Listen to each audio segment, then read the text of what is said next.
Wasiu tọmọ fìdí pọ̀tẹ́. ṣé fìdí pọ̀tẹ́ yẹn kò wá ní family house níbẹ̀ ni kò ní ibi tó gbà tó jẹ́ ọ̀túnba yẹn ṣé kò ní àwọn ẹbí ẹ̀ ṣùgbọ́n wúyè. sísá Mọ́rin ẹgbẹ́ Yorùbá tí mo sọ fún yín náà wọn polówó pọ̀túnba ló jẹ àṣírí ibẹ̀ lèmi ń sọ fún yín wọn polówó pọ̀túnba ló jẹ. ẹ̀yin èèyàn ẹ gbọ́ àṣírí wo ló wà láàrin K1 pẹ̀lú ìyàwó ọba Awujale àná tí Alhaji K1 fi ń gbé 20 million tó fi ń gbé fún ìyàwó ọba. ẹ wò ẹgbọ́n nǹkan tí wọ́n sọ nínú fídíò yìí àṣírí tú lórí ọ̀rọ̀ Awujale tí K1 fẹ́ jẹ. ẹjọ́ ẹ̀dẹ̀ máa gbàgbọ́ láti subscribe sórí Gbémi Débẹ̀. owó wípé ẹ̀ló màmá mo fẹ́ rí yín lásán tí Wasiu fún olórí was 20 million ló pé mo kàn fẹ́ rí yín lásán kó lè gbọ́ tèmi. olórí tá à ń sọ yìí ó fi ọ̀rẹ́ ẹ̀ jẹ́ ìyá lọ́dà láì bá wọn ẹ má bínú ẹ jẹ́ kọ́ mọ̀ olórí kékeré ló mú Wasiu wá. olórí kékeré náà ni mò ń sọ. ló má Wasiu máa fi. òun ló mú Wasiu wá àfin. àfi ẹ ṣe ẹ máa làájá òun ló mú Wasiu wá. 20 million ló fún ẹni tó bá Wasiu tó bá bó lórí sọ̀rọ̀ mọ́ mọ́. nígbà tó fẹ́ rí olórí 20 million ló fi sínú envelope tó kó lólórí. Awujale ti wà lórí sick bed nísìnyí tí ó ti lálàáfíà mọ́ over 30 years ni. Wow. second olórí Awujale olórí ẹ̀ tó kéré jù òun ló ń pàṣẹ palace yẹn. owó wípé ẹ̀ló màmá mo fẹ́ rí yín lásán tí Wasiu fún olórí was 20 million ló pé mo kàn fẹ́ rí yín lásán kó lè gbọ́ tèmi. olórí tá à ń sọ yìí ó fi ọ̀rẹ́ ẹ̀ jẹ́ ìyá lọ́dà láì bá wọn. ẹ má bínú ẹ jẹ́ kọ́ mọ̀ olórí kékeré ló mú Wasiu wá. olórí kékeré náà ni mò ń sọ. òun ló má Wasiu máa fi. òun ló mú Wasiu wá àfin. àfi ẹ ṣe ẹ máa làájá òun ló mú Wasiu wá àfin. 20 million ló fún ẹni tó bá Wasiu tó bá bó lórí sọ̀rọ̀ mọ́ mọ́. nígbà tó fẹ́ rí olórí 20 million ló fi sínú envelope tó kó lólórí lọ́wọ́. òkè kí ló fẹ́ bàbá mo fẹ́ jẹ ọ̀túnba ni olórí ọmọọba gangan kọ́ ló jẹ ọ̀túnba ṣùgbọ́n oyè tí ṣùgbọ́n mi jẹ ọ̀túnba yẹn ló jẹ. ìnọ́dà láti má jẹ́ kí wàhálà ṣẹlẹ̀ kọ́ wà lè máa rí pé bóyá ipò ọ̀túnba yẹn yìí wà vacant náà wá kó wá ṣe lé olórí ọmọọba. ọ̀nì nọ́ọ̀sì kò sí nǹkan tó ń jẹ́ pẹ́ bí wá sí òun lọ ìpè bí o ó decide ara nǹkan tó ṣe yẹn ni o. tẹ́ bá rí pé nígbà tó jẹ́ àwọn èèyàn pè ní kábíyèsí Awujale nígbà tó pé lójú ayé òun wọ́n pè kábíyèsí ìjọ yẹn ló stop. tó fẹ́ kulẹ̀ àbò fẹ́ lówó ẹ̀kọ́ yẹn kọ́ pé Awujale bá ṣe fún àwọn tó jẹ́ bẹ́ẹ̀ gan wọn ò gbá méjì lọ́wọ́ Awujale. so àwọn èèyàn mọ̀ pé torí pé kí ni ọ̀nì nọ́ọ̀sì Wasiu tẹ́ bá lọ́mọ Ìjẹ̀bú-Òde ni èmi ò bá yín jiyàn o ṣùgbọ́n anífowóṣe oṣù ọmọ Ìjẹ̀bú-Òde Abẹ́òkúta la anífowóṣe ibẹ̀ yẹn kọ́ la lọ. ẹ ṣeun sàn nǹkan tá à ń sọ fún wọn nìyẹn anífowóṣe ló jábọ̀ Ìjẹ̀bú-Òde anífowóṣe kò ń jẹ́ òjò àgbègbè bí òjò àárọ̀. Abẹ́òkúta ni anífowóṣe ibẹ̀ yẹn kọ́ la lọ. ṣẹ́ńgẹ́tì mi Wasiu tọmọ fìdí pọ̀tẹ́. ṣé fìdí pọ̀tẹ́ yẹn kò wá ní family house níbẹ̀ ni kò ní ibi tó gbà tó jẹ́ ọ̀túnba yẹn ṣé kò ní àwọn ẹbí ẹ̀ ṣùgbọ́n wúyè. sísá Mọ́rin ẹgbẹ́ Yorùbá tí mo sọ fún yín náà wọn polówó pọ̀túnba ló jẹ àṣírí ibẹ̀ lèmi ń sọ fún yín wọn polówó pọ̀túnba ló jẹ. olórí ọmọọba tí ò kì í ṣe oyè kankan òun ló jẹ o. sísá Mọ́rin bẹ́ẹ̀ ṣe wà yìí ẹ lè mú ọlá ẹ lè mú èmi ẹ lè mú bàfánà fúnra ra wọn kẹ́ fi ṣe olórí ọmọ Mọ́rin. ọ̀nì nọ́ọ̀sì olórí ọmọọba báwùjalè ṣe kú yẹn Awujale wàjà tó ráwùjalè kú ni báwùjalè ṣe kú yẹn olórí ọmọọba náà ti kú pẹ̀lú ẹ̀kú tó yẹ kó exist mọ́. ṣé ó lè rọ lóyè báyìí. ẹ ní sùúrù ọba tó fẹ́ wọlé nísìn ó lè má ṣe bẹ́ẹ̀ kó máa lò lọ. ẹ wò gbà tí Buhari wọlé síjọba ẹ jẹ́ kí fún yín jókà yẹn nígbà tí Buhari wọlé síjọba ṣe pé Buhari sọ fún yín pé kò sí nǹkan tó ń jẹ́ office of first lady ṣé ìyàwó òun náà dìbò fún ni. the same thing náà ló wà tó lórí ọmọọba. Awujale tó máa jẹ́ nísìlẹ̀ lóhùn òfẹ́ kó ráìtì ọmọọba off. ẹ má bínú sá ṣe mọ̀ pé mistake tá Awujale ṣe ìgbà tó gbowó lọ́wọ́ Ọ̀ṣọ́bà nítorí ẹni kò ṣe sí Àrẹ̀mọ níjẹ̀bú. Yes. Àrẹ̀mọ tó tà fún Ọ̀ṣọ́bà nítorí ẹni Ìjẹ̀bú ṣe ní Àrẹ̀mọ di ọ̀la. bẹ́ẹ̀ni. ó gba 25 million gbà yẹn lọ́wọ́ Ọ̀ṣọ́bà tí Ọ̀ṣọ́bà fowó ìrà tó fi di Àrẹ̀mọ. ẹ ṣe mọ̀ wípé olórí ọmọọba tó bá tún máa jẹ olórí ọmọọba tó wà lórí ìtẹ́ òun ló lè jẹ olórí ọmọọba tí ò dẹ̀ entitled láti jẹ ọba láéláé. yes tẹ́ ẹ bá lọ wo lẹ́tà tí Awujale fún pẹ̀lú géèmù tí wọ́n play lẹ́tà tí wọ́n fún lẹ́tà yẹn wà trickish bákan ṣé bó kọ́ ó ní kò entitled ẹjọ́ kí la wá ń jà fún. tá a bá sọ ìtàn ilé ni ẹ jẹ́ ká rò pé kì í ṣara wa là ń ṣe à ń ba ọjọ́ ọ̀la tí wàá jẹ́ fáwọn ọmọ tó wà nílẹ̀ ni torí bàbá ti bàjẹ́ fáwọn à ń padà bọ̀ wá jẹ́ ìyá ẹ̀ lọ́wọ́ wọn Sister Maureen ẹ wo ẹ jẹ́ ká kà sẹ́yìn gbogbo alájọmọ̀ gbàtà kéré pé Fúlàní inú igbó ni wọ́n ń gbé wọ́n ń gbé nílùú àdèmọ̀ pé wọ́n ti wá pa ọ̀tá wa mọ́lé. ẹni sùúrù ẹ dúró ẹ ti gẹ̀ẹ́tì tí mo lọ ẹ rántí gbogbo ìgbà yẹn tó máa kiri fúrádé nùnù wàrà tó máa kiri ẹ rántí pé wọn kì í wọ bàtà. ṣó bàtà ni wọ́n. wọn tún kí n wọ bàtà gan gbogbo ìgbà yẹn now ó ti wá di wípé àwọn náà ti ń bímọ wọ́n ti ń bímọ ẹjọ́ àwọn ọmọ tí wọ́n ń bí yẹn ìlú wo náà máa claim. ìlú wo náà máa claim. Yorùbá. nǹkan tó ṣẹlẹ̀ ń bẹ̀ nìyẹn ibi tọ́rọ̀ Wasiu ti wá nìyẹn. ok ẹ bá dìdí rí ẹni tó ní kìmí níjẹ̀bú Ìjẹ̀bú òfìsẹ́ ṣeṣeré o tẹ bá rẹni tó ní kìmí níjẹ̀bú tó bá kú ṣáájú wọn agbedele kí ló tó pé kìtì náà sí bàbá ẹ̀ sí. ó lè jẹ́ kó kò sówó nígbà yẹn náà. èlò mo tó wọn fi ń gbòkú wálé ìṣègbà tí ń ṣe London tọ́mọdé ló máa wá £13,000 £15,000. aṣáájú ṣẹ́rí ibi tí Wasiu ti ṣùtà rẹ̀ pọ̀ because tẹ bá rántí 1983 yes ó pè mí pé family òun wá láti Bẹ̀dù Lẹ́kì. bẹ́ẹ̀ni. àwọn tó bá ń follow Wasiu go mọ history Wasiu. wàhálà wà o. ìgbà yẹn aṣáájú ẹ má bínú sà ìgbà yẹn kọ́ lọ wò ó sì wà rẹ́kọ̀dì ìgbà ló sọ pé òun wá family òun kan wá láti Bẹ̀dù Lẹ́kì ọmọ kìnìún ọmọọba náà lòun náà ń Bẹ̀dù Lẹ́kì suddenly gbogbo kìnìún yìí á tú jáde. Mẹ́sọ̀lá ẹ jẹ́ tó kì í lẹ́yìn ṣé ẹ mọ̀ kọ́ bàbá kó fara ẹni sùúrù sà ṣé ẹ mọ̀ kọ́ tó gbé Wasiu wá sí Ìjẹ̀bú tó ní pé Wasiu fẹ́ jẹ sẹ́nitọ̀. òun náà ni mo ti sọ lẹ́ǹkan kẹjọ kúkẹ ló fi dèrò òṣèlú tí wọ́n ní kó lọ jẹ́ nílùú ẹ̀ òun ni ẹ lọ wo kéwà ẹ lọ gbọ́ orin ẹ̀ kéwà fọ sẹ́nitọ̀ òun lórí tó ṣe ń gbà yẹn nǹkan tó gbé ní Ìjẹ̀bú nìyẹn kí ló wá dé nísìnyí tó wá ń du oyè. kí ẹ bọ́ ń Ìjẹ̀bú ẹ má bínú ó sá lọ ra lé uncompleted building ládé fi san ẹ̀gbọ́n òun fẹ́ hòtẹ́ẹ̀lì àwọn aláṣẹ́wò yẹn gbà yẹn níwájú ilé Aláwìyé street yẹn ló fèsì ilé Aláwìyé. mo mọ bẹ́ẹ̀ náà. Ẹgbàdé fi san up to today kò parí ilé yẹn bóyá pè ní bóyá àdúrà ni. ok ẹ tó bá ti wá sọ fún mi ṣe ń gbọ́ ẹ tó bá sọ fún mi wípé lóòótọ́ o Wasiu ọmọ Ìjẹ̀bú Òde ni èmi ti gbọ́ mo ti gbà o ẹni kó ń tọ̀hún kó wọ yúnífọ́ọ̀mù ọlọ́pàá kàbí kó wọ any force uniform ní Nàìjíríà àbí any force uniform kó wọ ní everywhere kó wọ lọ Ìjẹ̀bú Gbómù Òkun tó bá ti padà wá màá fọwọ́ sí kí Wasiu lọ jà Awùjalẹ̀. kí ló ń jẹ́ Ìjẹ̀bú ibo ló ń jẹ́ Ìgbómù Òkun. Ìgbómù Òkun wà in between Ìjẹ̀bú-Ifẹ̀ àti Tèlé. Ìjẹ̀bú-Ifẹ̀ ni mo ń wọ uniform ọlọ́pàá òǹdè bẹ̀ ọlọ́pàá yẹn máa gbẹ ní. tó bá wọ uniform yẹn ọ̀run ni wàá ti bọ̀ òní bọ̀ láyé. ó máa gbẹ kú ni. ọlọ́pàá ọmọ Ìjẹ̀bú-Ifẹ̀ ni. Ìgbómù Òkun. Ìgbómù Òkun ló ń sọ. in between Ìjẹ̀bú-Ifẹ̀ àti Tèlé ló wà. Ìtèlé. in between. Ìtèlé Mùṣín. Bádìjọ ni mí náà so mo mọ nǹkan sí mò ń sọ ìyàwó Ìjẹ̀bú ni mí so mo lọ síbẹ̀ dára so. ìlú kékeré ni o ẹ tó bá tètè fẹ́ kú ẹjọ́ wọ uniform lọ́bẹ̀ ọ̀hún láti bọ̀. ẹ ti walk wa through history and let's say a big thank you for walking us through all the history there so but there is one thing tí mo fẹ́ kí ẹ jẹ́ kó yé wa lẹ́yìn. When the announcement was made, I criticized it.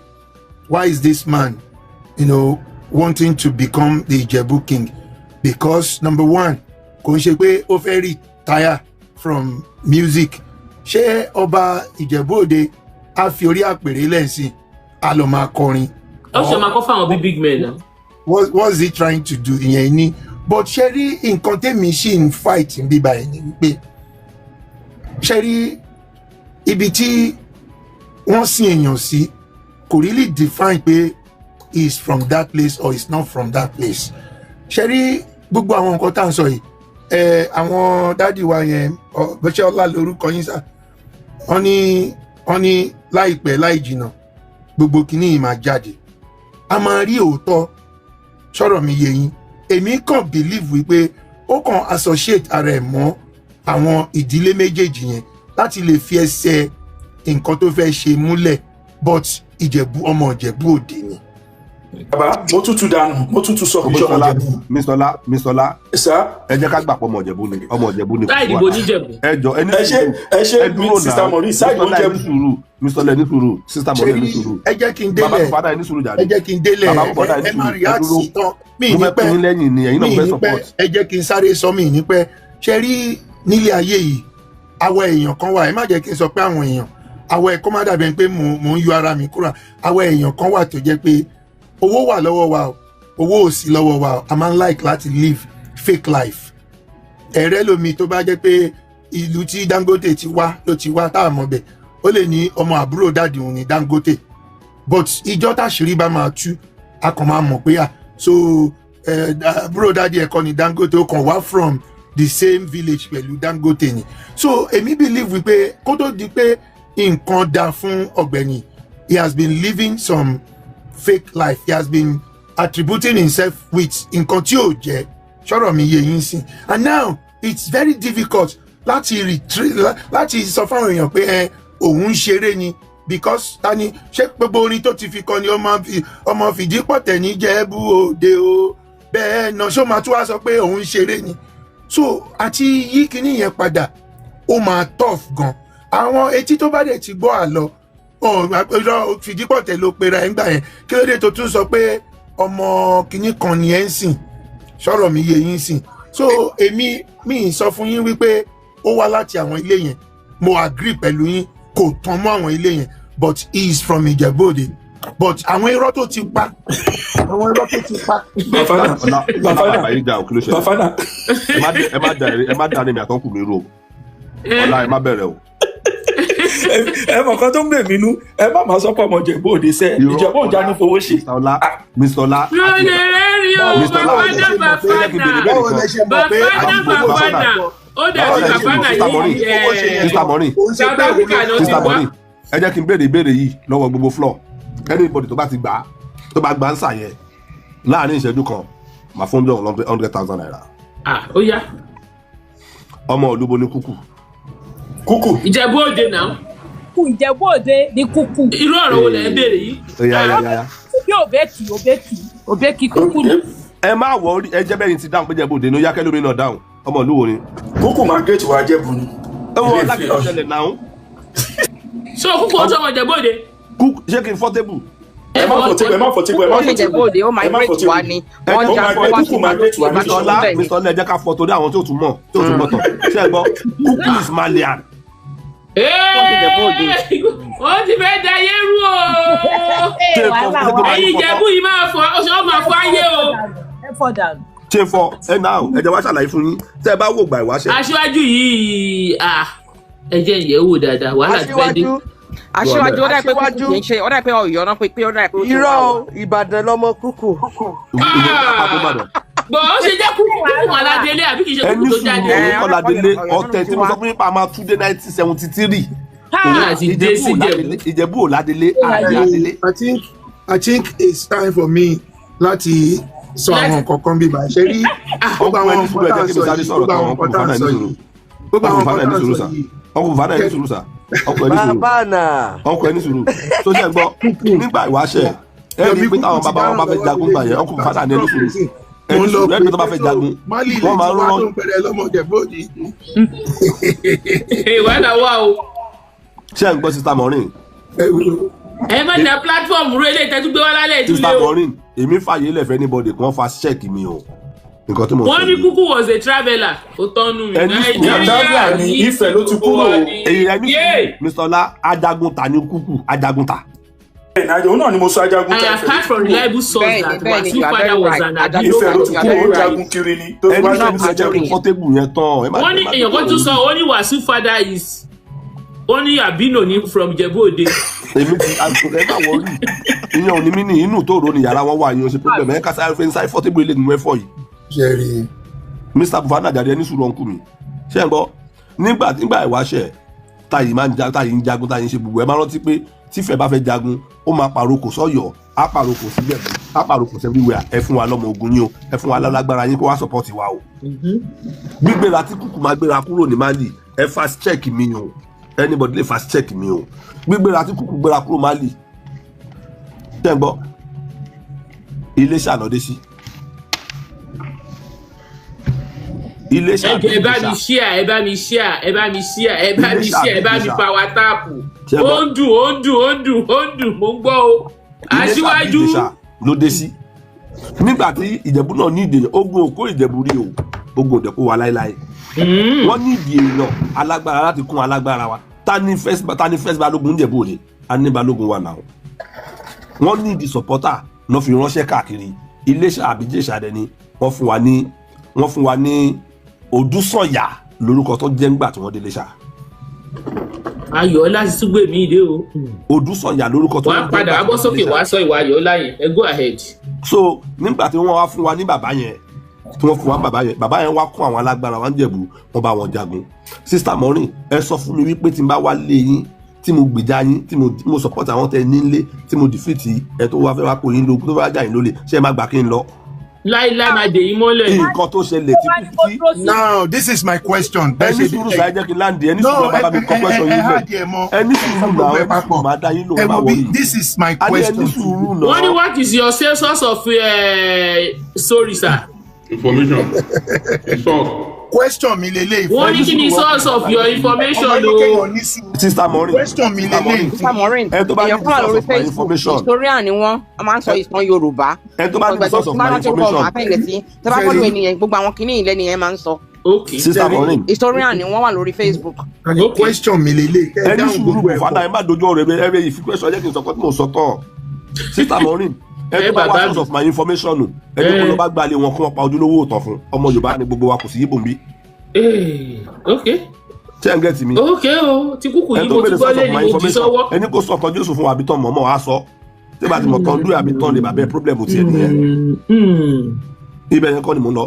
Ṣọ́jú ṣé ẹgbọ́n nǹkan tí Òkúnọ́wọ̀ sọ lánàá fún Ṣókúnọ́wọ̀. Ok mi ò gbọ́. Ìgbà tí mo lọ sí palace tó ní àwọn kan tó ń pera wọn nìkan pàtàkì mọ́ lè wọ́n bíbá yìí. Yes. Jẹ́ pé fún Ṣókúnọ́wọ̀ láìkí Wasiu. Yes. Aláṣẹ Sony Music. Yes. Láti ilẹ̀. Ẹ jẹ́ sáré parí ilé Mr. Ọlá. So kò yé yín bẹ́ẹ̀ yẹn nǹkan tí wọ́n fi jẹ́ kí bàbá yẹn lọ ń gbà yẹn nìyẹn tó fi di ẹni tó dúró. So àwọn òun ló from generation to generation ló fi wá di ọmọ Ìjẹ̀bú. nǹkan yẹn kan tí kúkú ṣe ní Ìjẹ̀bú Òde àpáti pé bàbá ńlẹ̀ tí bá wà jagun tóun náà tọ́lẹ̀ gbéṣẹ́ lóun náà lọ́wọ́. Ìyàwó kúkú ló jẹ́ kí mùsùlùmí dúró ní Ìjẹ̀bú Òde.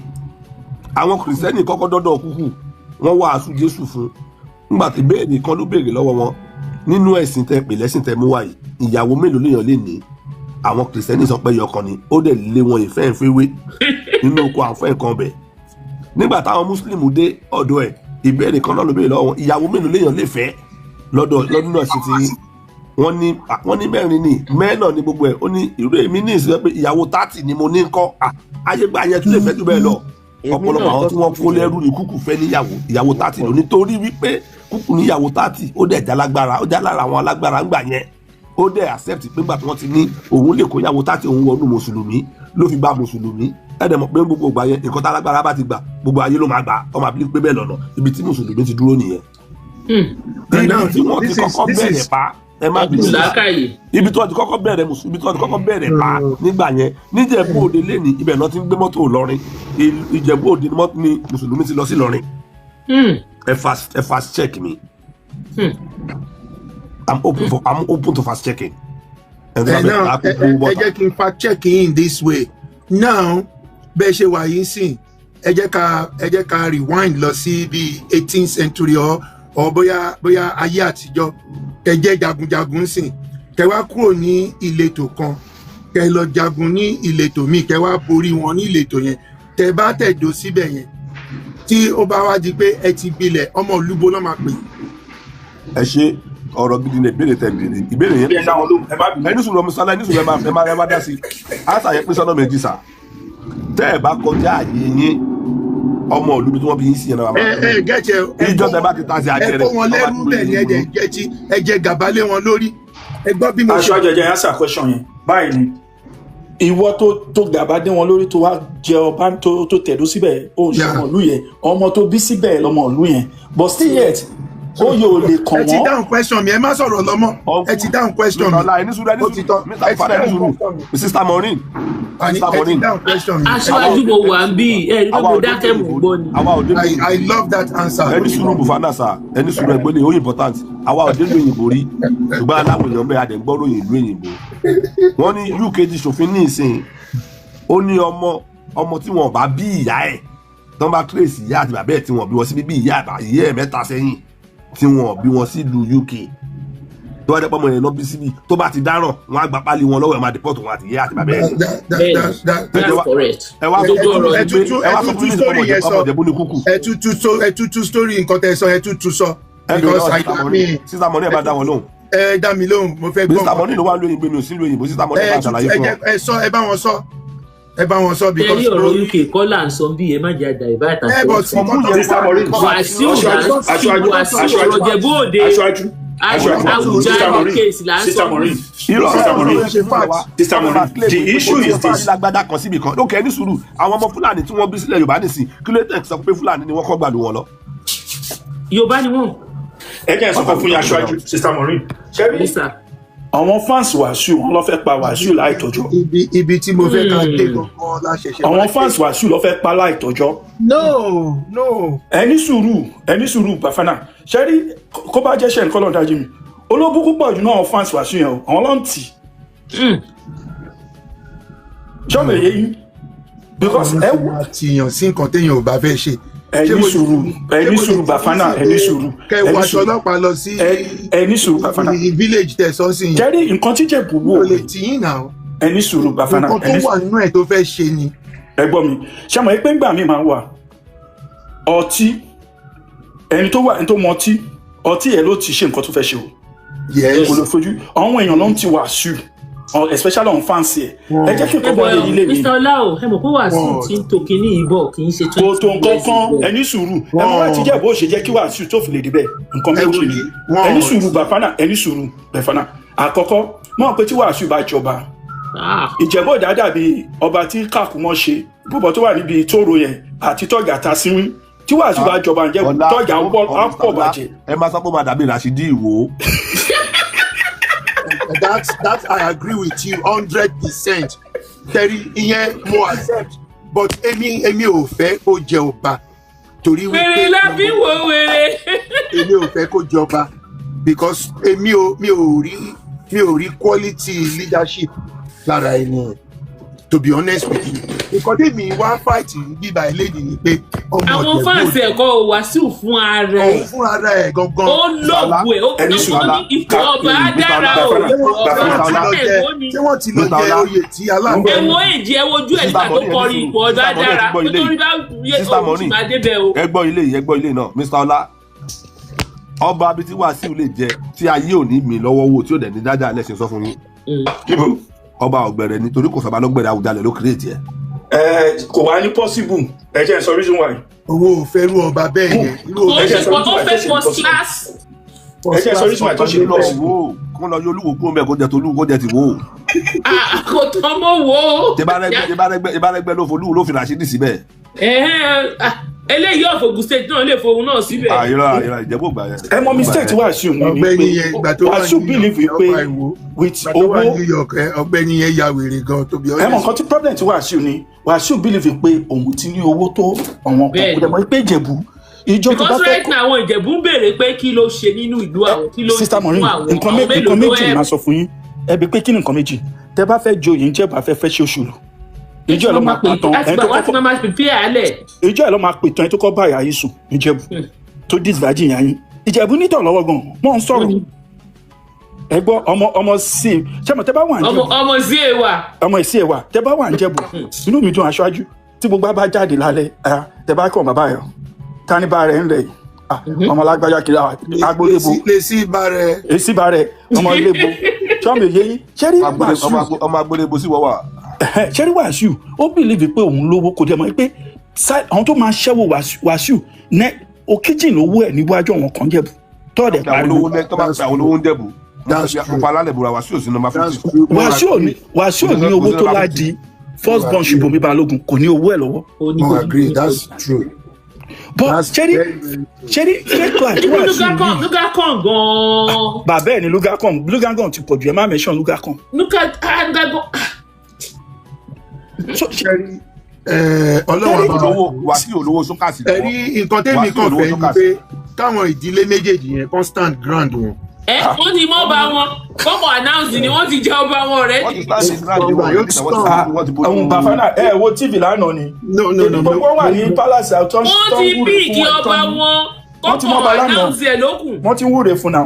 bẹ́ẹ̀ but kí ló wá dé tí fídíò kan tẹ́mi wò lẹ́yìn tí olórí ẹbí kan sọ wípé àwọn ò lè ní kí Wasiu ó di nìyẹn. ok ẹ má kọ tàlàyé tí fọ́ fi wá ní 2025. ẹjọ aṣáájú ó ti tán nǹkan tí mi ìbá ti wà kọ́rẹ́ kí wọ́n dì rẹ̀.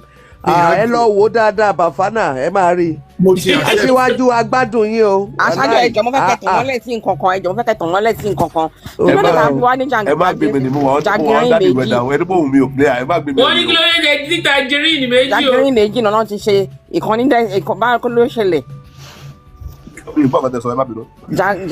Tangerine mo ti bèrè lọ́wọ́ yín ẹ̀kọ́ tí wọ́n jẹ́ tangerine. Tangerine méjì kí ló dé. Méjì ló máa ṣe báyìí ni ṣẹ́rí náà méjì lọ́sẹ̀ máa dífá èyí tí ìkíní ẹ̀ kún wọn àbá lọ́sẹ̀ máa ń pè lẹ́ Yorùbá. tí òṣùwọ̀n ẹ̀ bá kún. tó òṣùwọ̀n bá kún náà because ìdílé méjèèjì wọ́n ti ń kọ́ lọ fàyọ̀ kọ̀ọ̀kan lẹ̀ because Ìjẹ̀bú òun lo Ifá ìdílé ló máa mú ìkọ̀ọ̀kan jáde so tí ìdílé ìkọ̀ọ̀kan bá ti wá méyàn jáde wọ́n ṣẹ̀ máa wá dífá ta ló ní òṣùwọ̀n tó pọ̀ jù àtẹ̀mí gígùn nínú wọn èyí tó bá ní ẹ̀mí gígùn ló máa fà á lẹ̀. on a lighter note ṣé kò yẹ kémi náà lọ contest for baba.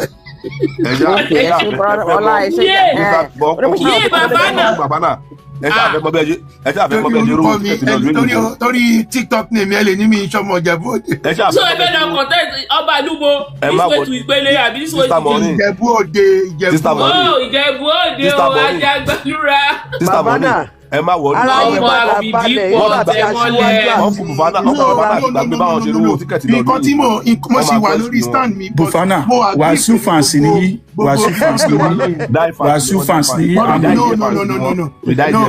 no ẹ wo bí ẹ̀gbọ́n tí mo sọ wípé mo ní kò ní leadership quality ó dàbí ẹni pé ẹ listen sí àwọn nǹkan tí mò ń sọ. jí ó dàbọ̀ ẹ kí wọ́n níbi iṣẹ́ o. kò wá láti ìdílé méjèèjì. kì í ṣọmọ Ìjẹ̀bú ẹ máa sọ pé ìdílé méjèèjì kì í ṣọmọ Ìjẹ̀bú. ìyẹn lèmi ibi tèmi dúró sí látẹ̀kan ni. èmi sì gba ipò ọmọ Ìjẹ̀bú Òde ni. kì í ṣọmọ Ìjẹ̀bú Òde. tó mọ̀ pé wò lẹ́tọ̀ọ́ sí nǹkan kí ló wá dé tó wá jà fún mi ò lẹ́tọ̀ọ́ sí nǹkan. ṣé ẹ mọ̀ kó tó bìnrin nínú tó fi lọ fọwọ́ dá plane dúró. tèmi nǹkan tó gbé lọ́dọ̀ Tinubu nìyẹn kò fẹ́ ṣe bẹ́ẹ̀ ni wọ́n ní Tinubu ní kò gbọ́dọ̀ jáde mo rántí wọ́n nígbà tó kúrò bẹ́ẹ̀ ló lọ ganu sí plane.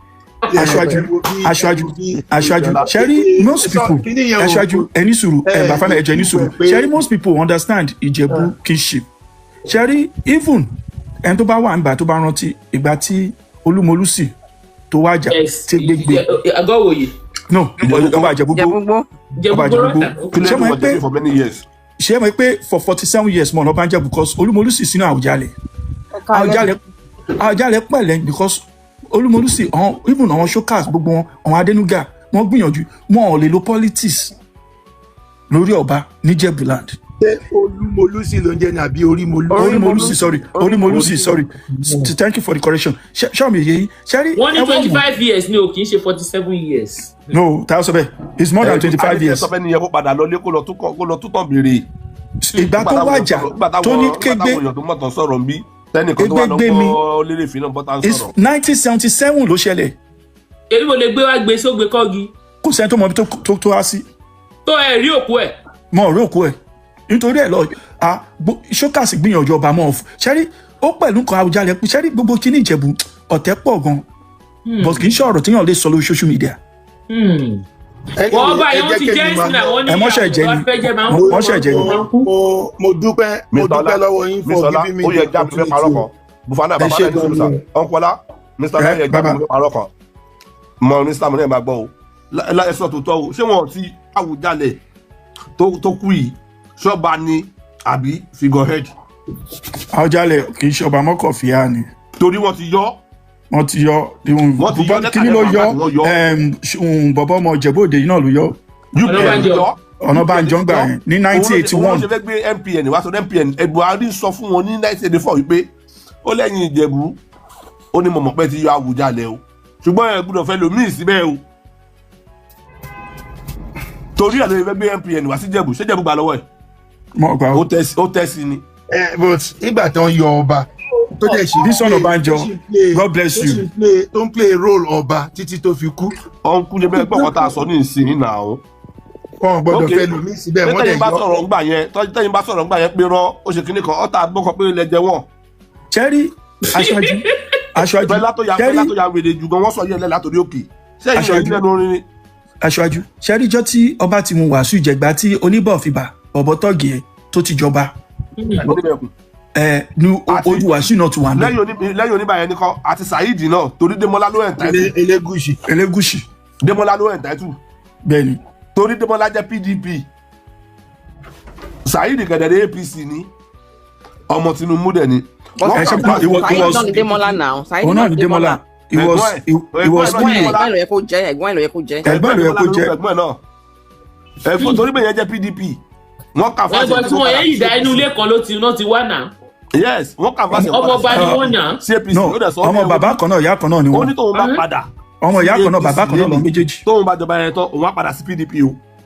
Wọ́n ní wà ní singlet àti boxer ló bá ẹni sùúrù sà singlet àti boxer ló wà ní díẹ̀ tó fi dé kóòrò ọkọ̀ tó gbé lọ́wọ́. Ok sir, ó dàbọ̀. Ẹ ṣé mo dúpẹ́ o. Bye sir. Ó dàbọ̀. Ẹ̀jẹ̀ lọ́wọ́ Wasiu kó má lọ dó sẹ́nu play lọ́la o. Ó ń ṣe fáànì ẹ̀. Ó lè ti lọ dó sẹ́nu play lọ́la o. Ìjẹ̀bú play tó ti lọ lélẹ̀ yìí o. Ọlọ́tẹ̀ ní ẹjẹ́ kó jẹ́. Ọmọ wa ni ẹjọ́ jẹ́. Irú kí leléyìí ọmọ ní fowó ṣe ó dẹ̀ ti rí sìn. Olómọ ewúrẹ́ dúdú. Àwọn fáṣẹ̀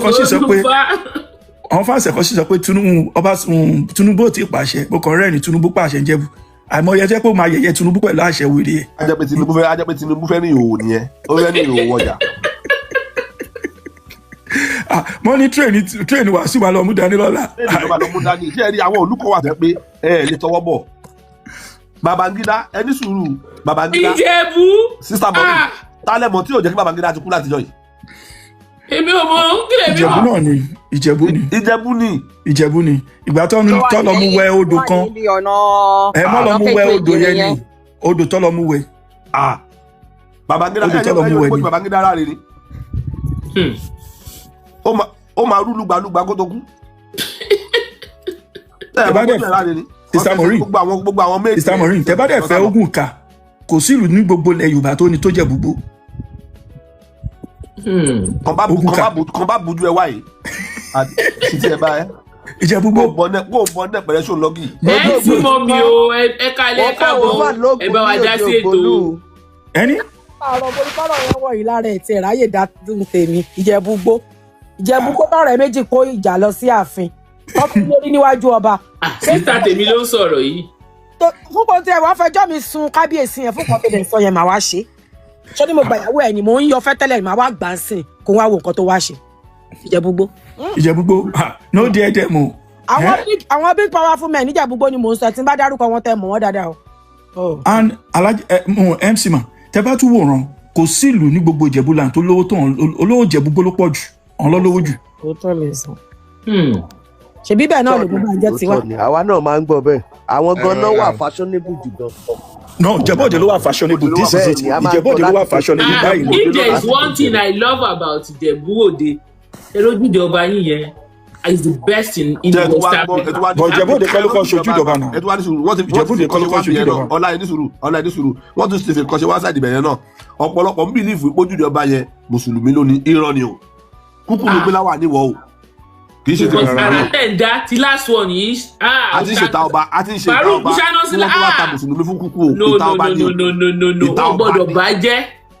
Wọn ò gbọ́dọ̀ bàjẹ́ every year lẹ́ ń get better sí. Bọ̀ ẹ dúró ó dà pé ẹ ń sọ lẹ́ẹ̀kan pé ṣé Ìjẹ̀bú ni Wasiu àbí Ìjẹ̀bú kọ́ ni Wasiu. Bẹ́ẹ̀ni. A nídìí. Lórí platform tí mo ti ń bọ̀ sí lọ́dọ̀ Àjọkẹ́ Naija Style. Okay. Máa nǹkan ti wọlé ó lọ́mọ Ìjẹ̀bú ó sọ gbogbo ẹ̀ ó ní bàbá ẹ̀ ó lọ́mọ Fìdípọ̀ tẹ̀ ni. Àǹtí alájẹ ẹ jẹ bá mi mẹ́sẹ̀jì Àjọkẹ́ yẹn níkẹ́ni ẹ máa bọ̀ mí kémi àjẹjọ wa mú kan lẹ̀. Aṣáájú èyí ti pọ̀jù ní wà létí. Ó máa sáré ṣẹ̀sìn alátajọ sí. Ṣé mọ̀ pé níbi tí afọ́júbá pọ̀ sí bíi tiwa báyìí tó lójú kan bá wọ ọbẹ̀ báyìí ọkọ̀ máa mú gbogbo wa rìn lọ sórí rélùwé. MC Mọ́mì. Fà á. Ó dàbí ọmọ Ìjẹ̀bú ní mà. Odò lélẹ̀. Ní ìṣèjẹ̀bú ṣùgbọ́n Ìjẹ̀bú ló tọ́ mi. ok ó ti tán ẹni tó ní Wasiu ọmọ Ìjẹ̀bú kó wá sọ agboolé anífowóṣe níjẹ̀bú irú kílẹ̀ ní ọmọ anífowóṣe. Mọ̀rí ìṣọmọ ẹ pé Wasiu ti change orúkọ ẹ̀ lánàá Adésọyà ńgbà tó sọ fún pé kó sọ bíi ti. Adésọyà kẹ̀. Yes. Adésọyà ọmọ Adésọyà Ìjẹ̀bú Òde ni gbogbo èèyàn. Olórúkọ ẹ ti di anífowóṣe Adésọyà. Kò possible ẹgbọ́n mi. Ọdẹ ìganu sí gidi gan o. Ó ganu sí gidi lóde. Ṣé ó ní ọmọ méjèèjì nídìí ọba yìí ló ti jọba náà ó bá orin ni. Ìṣẹ́rí nǹkan tí ò yé gbogbo yín ni pé ṣẹ́rí ńjọ́ tí Wasiu ti lọ wọ ìpè bí lórí ọmọ ọba nínú ti ń bí àwọn Ìjẹ̀bú. MC ó pàtẹ ọjà lẹ̀ fún ara ẹ̀ ní ìdílé bí ọwọ́ mi ò wá náà wọ́n lówó pè bí. MC ìyàwó rẹ̀ ní fúra yín náà lè wẹ̀ láti wọ̀ pẹ̀ bínú yàrá yín ní sísè bàbá yín sáyé bàbá yín kéré. Wọ́n ní Adésọyà he wrote on the form. Ẹni sùn ṣẹ́rí problem yẹn báyìí ni. Sister Maurice báyìí ni ṣẹ́rí Wàkúùsù ọmọ Fìdípọ̀tẹ̀ gangan ni òun ló lé Wasiu kúrò ní Fìdípọ̀tẹ̀ gbà tí yẹ sọ pé ọmọ bó ní bá rẹ ní Fìdípọ̀tẹ̀ because anífowóṣe ló ń jẹ́ kò dẹ̀ sí tẹ́lẹ̀ ẹ̀gbọ́n mi anífowóṣe ìsàbẹ̀kúta. ẹ̀gbọ́n mi ẹni ṣaṣáájú ẹjọ ní sọ aṣáájú so wa ní anífowóṣe igi jẹ́gẹ́dẹ́ Wasiu. ṣe ẹ̀gbọ́n mi Wàkúùsù wa bè lọ́wọ́ ẹ̀ ń gbà yẹn. owó orin tó kọ pátápátá ilẹ̀ ń lò against ẹ̀ báyìí. àwọn orin yẹn ló work against ẹ o. ẹ má gbọ́ mi Sister Maurice ibo mi ju Fìdípọ̀tẹ̀ yìí. Wàkúùsù wa bè lọ́wọ́ ẹ̀ pé níbo ni ilé bàbá ẹ̀. ṣe ẹ rí nǹkan tẹ̀ ń sọ yẹn ní ìsìn òun ní pé tí wọ́n bá gbàgbé social media ò lè gbàgbé. láyé. so ìgbà tí Wàkúùsù béèrè yẹn lọ́wọ́ ẹ̀ ló fi sá lọ sí agboolé Adésọyà. ok àwọn yẹn dey accept ẹ. mo accept ẹ because àwọn yẹn kọ̀ dákẹ́ ni because agboolé Adésọyà inú mi dùn aṣáájú àǹbá tí bá parọ́ Professor Abiodun Adésọyà SCN ó ti kú lẹ́ni àbúrò ẹ̀ ló jẹ́ Adésọyà yẹlẹgbọ́n wọn sí èmi àwọn gangan ní ọmọọba Ìjẹ̀bú. ló bá tán. tó ibi tí Wasiu tí wàá jẹ́ Adésọyà la fẹ́ rí. mistake tó dẹ̀ ń ṣe pọ̀ gbogbo passport ẹ̀ gbogbo nǹkan tó fi ń travel anífowóṣe ló ń lò ẹ lọ gbogbo document. irú kí lè yí ọmọ anífowóṣe. ẹjọ sá ṣẹ́rí nǹkan kan tí mo mọ̀ lóńdó ọmọ Oǹdó òkè sùn ta mọ̀rin àbí mo parọ́. oníkàlùkù àmùbọ̀n ti wá náà wà máa nẹ́bẹ̀ ìlú ọ̀dẹ́ bí bàbá dédé. Sister Maureen ẹ bá mi gbé Dànsíkì àbí kí ló kọ òkè kó wá sọ tí Wasiu ti jẹ́ ọmọ Ìjẹ̀bú Òde fún wa. ta ló ń jẹ́ Dànsíkì. àbí kí ló kọ mi ò lo glasses mi. àwọn fámìlì òun lówó yọ àná ni ẹ má dá wọn lọ. bọ́ ó yẹ káwọn fámìlì bàbá ẹ̀ kọ́ mọ́ra wọn. bọ́ ẹjọ́ sáwọn ẹbí wọn ò lè jáde kó tiẹ̀ jáde àwọn tó jẹ́ lineage wọn kó tiẹ̀ sọ̀rọ̀. mo tún fẹ́ bèrè question kan bí báyìí látijọ́ tí Wasiu tí bàbá ẹ̀ ti kú ṣé fẹ́ sọ pé kò pọ̀ sí bàbá àwọn ní ẹ̀gbọ́n nàbí kò láàbúrò. nǹkan tí èmi sọ nìyẹn mo ti bèrè fún yín bí yìí náà. Mr. Ọlá ẹ jẹ́ kí n sọ bó ṣe rí fún yín ẹ lọ wo sórí Jésù àti sórí Muhammad gbogbo àwọn fámìlì wọn parẹ́ tọ́lẹ̀ kan náà ni. má má ṣe. ọmọ MC kí ló dé náà kí ló ńlá ní mo ṣe ẹbí mi ní mo ṣe. aṣíwájú ẹbí mi ní mo ṣe. ìyẹn ti pọ̀ ju o. kí lè ṣe tẹ̀lé mi. aṣíwájú yẹn pọ̀ o. alájà aṣíwájú alájà Alhaji wá àgbẹ̀yẹ̀ wà ọ̀rọ̀ Wasiu lágbé wá ti Ìjẹ̀bú Òde ẹ̀dá àlejò obìnrin làlájà. but Wasiu is from Ìdẹ̀wọ̀ Ìjẹ̀bú Òde. Ìdẹ̀wọ̀ ẹ fi rẹ̀ ẹ má wọrí ó yìí máa wá kí ló ń jẹ́ Ìdẹ̀wọ̀ ṣé àwọn agbélé kan wà tó ń jẹ́ Ìdẹ̀wọ̀ Ìjẹ̀bú Òde. ẹ kú Sister Maureen wọ́n yìí máa gbé gbogbo Ìjẹ̀bú Òde fún òun lórí gbogbo Ìjẹ̀bú ẹ má wọrí. orí Ìdẹ̀wọ̀ kan odò rágùsẹ̀ ni odò gbáwó jọgàn ló ti wá dey play. wọlé o. àtọ́ bá yá lóun wá ní mọ́jọ́dá Ìjẹ̀bú water side dey play ojú ẹ̀ ń ta mi màmá ó lè jẹ́ Ìjẹ̀bú èǹdòdò. àfojòbí Ìjẹ̀bú òǹjòjò àfojòbí àtòjòbárọ̀. níbi tí èèyàn ti sọ̀rọ̀ ó ní of course is from ó lè ṣí ní ẹbí òun ni ó yá wá sọ̀rọ̀. ẹ bá ń gbé sókè. is from Ìjẹ̀bú Òde. ẹ jẹ́ kí n sọ kalẹ̀ ẹ jẹ́ bá mi gbé ẹ jẹ́ ìwò Olisa of Ìjẹ̀bú Professor Adesanya younger brother was there. Wasiu was never in the picture. mo wà ní ọ̀rẹ́ kan lórí Facebook. Sister Maureen kí bàbá ètò type kí mo sọ pa Professor Adesanya tó kú ìyàwó ẹ̀ is a judge in Lagos State High Court ẹ̀gbọ́n mọ́ sí mi ní òun ló yẹ kó jẹ tó fi ṣebí mo sọ ní sì kí eré ètò type so ibi tí Wasiu ṣé ó fẹ́ mọ agboolé ìyá mi jù mí lọ ni. Dẹ́tọ́lá dùkẹ́ ń bọ̀ lọ́la mo máa pẹ́ sí Dẹ́tọ́lá wa ìfọ̀mọ́ Adesanya. Nígbà tí wọ́n fún ìyá Wasiu lóyún wá No, Dẹ́tọ́lá dùkẹ́ ìyá fún mi kò rò. ìyá ìgbóyún sá lọ Adesanya ọmọ ti dàgbà kan tó gbé wá. èwo lè tún sọ yọ lọ. Wasiu tó yẹ kán fún lọ́rùn palẹ̀ èyí kẹ. Odùtọ́lá family. Odùtọ́lá ẹ ṣáà fẹ́ ká pọ́ tébù. Maureen ẹ mọ nǹkan tó ṣẹlẹ̀ nǹkan tẹ́mi fi òpó ṣẹlẹ̀ ni pé Ọlọ́run kan fẹ́ kọ́ Wasiu lọ́gbọ́n ni. When your pride is of the highest order. MC Ọlọ́run ò kọ́ lọ́gbọ́n kan Ọlọ́run ti dán Ọlọ́run ò kọ́ lọ́gbọ́n kankan ó sì tọ́dún fẹ́ káàbùkù ni wọ́n tẹ̀yàn bá ti yó tán bẹ́kùbẹ́kù la máa wá káàkiri ẹ má lọ́rọ́ lọ́rùn kí ló kọ́ lọ́rùn bí ọ̀rọ̀ yìí. ọ̀pá ni kò dẹ̀ mọ̀ pé Ìjẹ̀bú wọn máa ṣẹ̀ sí Ìjẹ̀bú ni. tẹ́ẹ̀rí nǹkan tó fẹ́ ṣe omi sísá mọ́. When Wasiu mother died, he said the Afa did not go to his father's house at Demo. They came to. No, Demo. Yes, he said it. No, he right. No, only the baba ẹ wà bí kan ni. So ẹ̀yin ò right. Ẹ̀yà Àjẹ̀bú yìí. Èèyàn tó kọ́ kíní orí ẹ pé orí ẹ dédé. Sorry babe. Maureen. Your head dédé. Ìgbà yẹn ló pẹ́ pé wọ́n wá ganu sílé òun pé wọ́n lọ sílé bàbá òun. Ẹ̀yin ò lọ sílé bàbá òun. Sister Maureen. Eba àti gbà ní ìsìnkú ọmọ Ìjẹ̀bú ni. Sister Maureen. Sister Maureen. We are getting something wrong here. Ìyá Wasiu orí màrí sí Ìjẹ̀bú lóòótọ́. Ó dẹ̀ bí ọmọ sí Ìjẹ̀bú. Okay. Ìyẹn ni àwọn yóò fi. It's never. So àwọn yóò rí. Ẹni sùúrù aṣáájú ẹja gbọ́ lẹ́nu. So àwọn tí ìyá Wasiu lọ rí màrí sí tẹ bá wò ìgbà tí màmá ẹ̀ kú àwọn yóò ta sí wọ́n jà ní àwọn àti Wasiu òjò ní any good rapport. Ìyẹn àwọn ọba kan ẹ̀. Àwọn ọba kan ẹ̀ bọ́mọ ìyá ni wọ́n bọ̀ wọ́n ṣọmọ bàbá. Omi yìí ẹ̀ náà ń pè wọ́n yẹn omi yìí. Ẹ ṣe so ó sì ní family kì í ṣe kò ní family Ìjẹ̀bú because ìyá ẹ̀ rí màrí sí Ìjẹ̀bú náà. Bọ̀ ẹ dúró ṣé rí ìyàwó bàbá mi kan ó gbé ọmọ kan. Bọ̀ ṣé Wasiu nìkan ni wọ́n bí fún bàbá ẹ̀ ni. Àmọ́ ibi tí bàbá ẹ̀ kan wà àmọ́ sítorí àmọ́ ṣe bèrè question. Kò ní wájú kò ní lẹ́yìn. Ó bẹ̀rẹ̀ ti ní irú Wasiu ní gbọ̀ngàn ni wọ́n pè ní ó ta kókó jù bẹ́ẹ̀ lọ. Ẹ̀rí kọ̀ọ̀kan láwọn ni ó ń lọkùnrin kan ṣoṣo tí yẹ ẹ̀bí ó lè. Àwọn ẹlẹ́fò wọ́n ní Elégùṣì tí ń pè Kábíyèsí torí pé bó ṣe gbé Kábíyèsí ni àwọn ìbáwọn tiẹ̀ ni. Ṣèbí bá ṣe gbé fún yẹn náà ni òun kọ́ ló yẹ kó gbà yẹn náà ṣebí ẹ̀gbọ́n ẹ̀ ló yẹ kó gbà.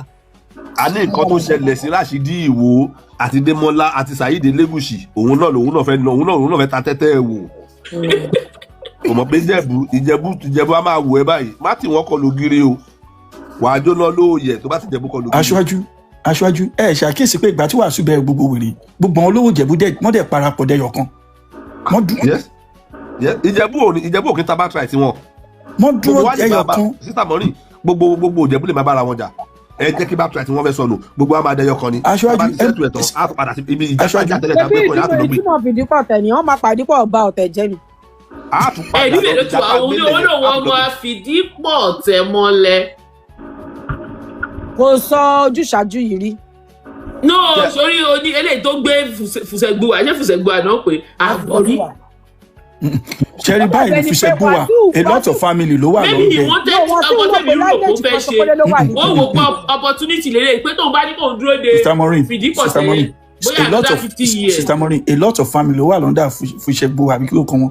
Àwọn Adésàn gbogbo wọn wà ń bẹ̀ under ẹ̀ náà ní Ṣùbọ̀mí family Ṣùbọ̀mí wà ń bẹ̀ kí ló kọ Ṣùbọ̀mí Balógun under àwọn náà lọ wá. Family mẹ́jọ ló wà lọ́ndà wọn. Family 7 or 6 ló wà lọ́ndà wọn. So wọ́n fẹ́ chance wọn. Ó fẹ́ chance wọn gbogbo wọn dẹ̀ lówó. Àwọn tó ń bá contest lówó jùlọ bí wèrè. Wọ́n lọ wá o. Ládi lásán ọmọ Ṣùbọ̀mí aṣẹ́wó Wasiu ti wọ́n nẹ kọ́kọ́bọ́kọ́bọ́.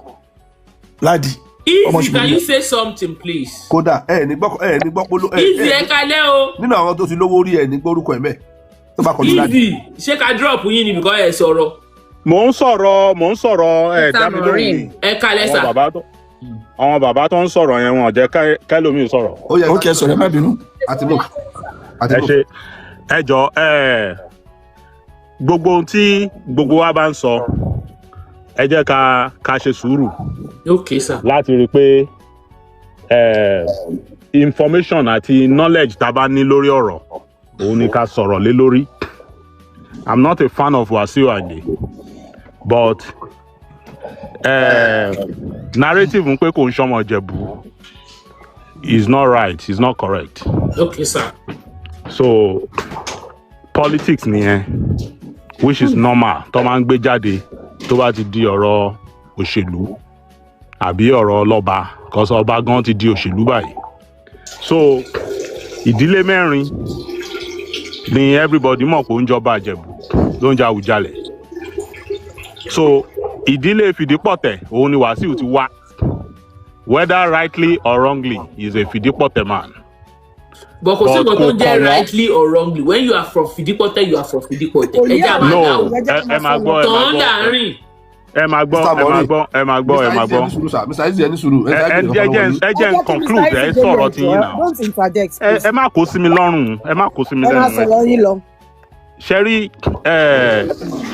man yìí is a Fìdípọ̀tẹ̀ man, and that is a very clear case. Àwọn tó ń campaign. Your prince, mute. Is a campaign of calumny. Campaign of calumny ní tó bá fẹ́ báyàn lórúkọ jẹ́. Òun ló máa bẹ̀rẹ̀ ìwọ̀ àwọn campaign yẹn. Ṣé n get anything, which is very normal in any political setup. But kò tí ì kan Fìdípọ̀tẹ̀ báyìí. Nítorí Fìdípọ̀tẹ̀ ló jọba àjẹta. Àwọn ọlọ́wọ́ à ń bẹ̀ kí Aníkíláyà tó gbéṣẹ̀ kọ́wọn tó jẹ. Àwọn ọlọ́jẹ ṣáájú Aníkíláyà. So bá tẹ̀ ṣe ń tó yìí gan-an tó bá tí Fùsẹ̀gbùà bá jẹ nísìn. Tí Fùsẹ̀gbùà bá jẹ Sister Maureen ẹni sùúrù. Ẹ jẹ́ n parí ọ̀rọ̀ mi. Ẹ jẹ́ n parí ọ̀rọ̀ mi. Ẹ jẹ́ sọ ti yín náà. Mo ní kí Sister Maureen ní sùúrù fún yín. Why can't you just keep quiet? Let me finish my and submit. Then you can continue with your this thing. Any question you have, you can ask the question. Because till everybody bá ń sọ̀rọ̀ báyìí, we are not going to really learn anything. The purpose of this gathering is not just for us to castigate anybody, but rather also for us to be informed about what is happening. So, gbélewùwà àwọn yẹn sì tún wà ń bẹ̀ tó sì tún máa jẹ lẹ́yìn Fùsẹ̀gbùà yìí.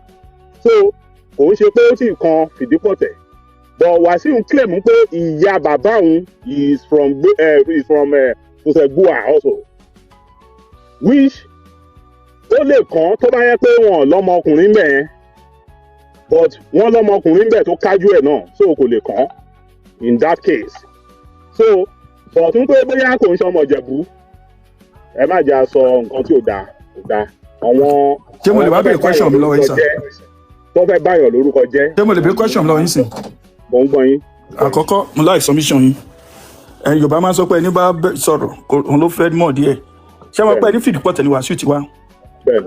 Ṣé a ní fowó ṣe wà ní Fìdípọ̀tẹ̀? Ẹ máa gbọ́. Ẹni sùúrù. Ẹ dáhùn yes or no mi ò gbọ́ kankan. Ẹni sùúrù yes or no. Màdàrú lọ̀rọ̀ yes or no. Ṣé ẹ̀ ń jẹ́ ìsìn tí mo sọ sí? Ok, ẹ jẹ́ àgbàgbé yẹn. Ìgbà tó jẹ́ ọ̀tún bá Fìdípọ̀tẹ̀ ẹ̀ sọ pé kò yí Fìdípọ̀tẹ̀. Ẹni sùúrù mo ti gbọ́ yín easy. Second question rí. Òun náà ṣẹ́rí anything téèyàn bá ń sọ ẹja máa bẹ̀rù. Mo ti gbọ́ yín bí ò bá yín argue. Second question mi mo fẹ́ béèrè. Kẹ̀lé answer together. Ó ti kọjọ túpa kó tó jẹ. Ok, mo ti gbọ́ yín àti gbọ́ yín Mr. Easy. Second question rí. Ẹni sùúrù. Mr. Easy. Second question mi rí. Àti gbọ́ yín. Àti gbọ́ yín. Àmọ́ pé Fìdípọ̀tẹ̀ ni. Ó jẹ́ Ọ̀túnba Fìdípọ̀tẹ̀. Ìgbà tó jẹ́ Ọ̀túnba Fìdípọ̀tẹ̀ ló ṣẹ̀bọ̀ á jẹ olórí ọmọba, but káfí olórí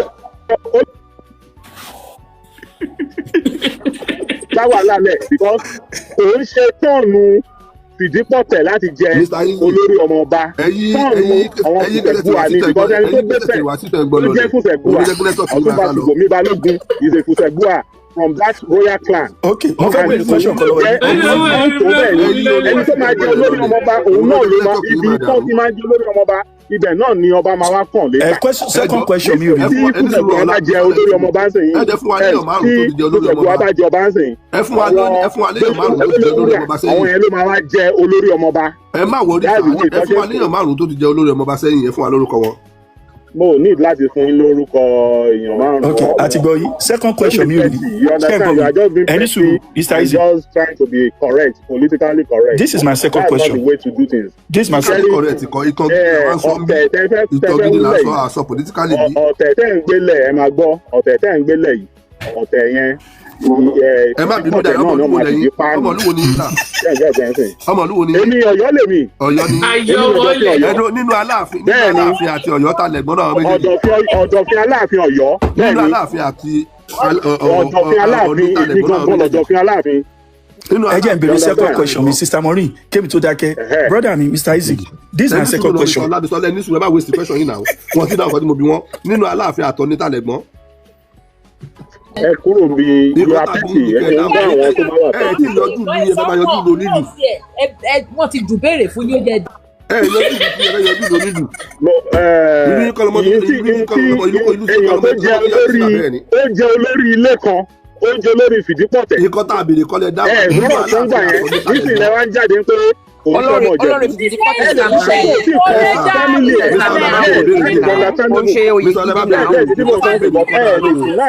ẹ lọ sọ fún pé kò lè jẹ́ á ní fowó ṣe ò lè já Awùjalẹ̀ ìyá ọba ìjọ ní sùúrù náà. second question mi ò lè aṣáájú ẹ ní sùúrù aṣáájú ẹ má go too far aṣáájú.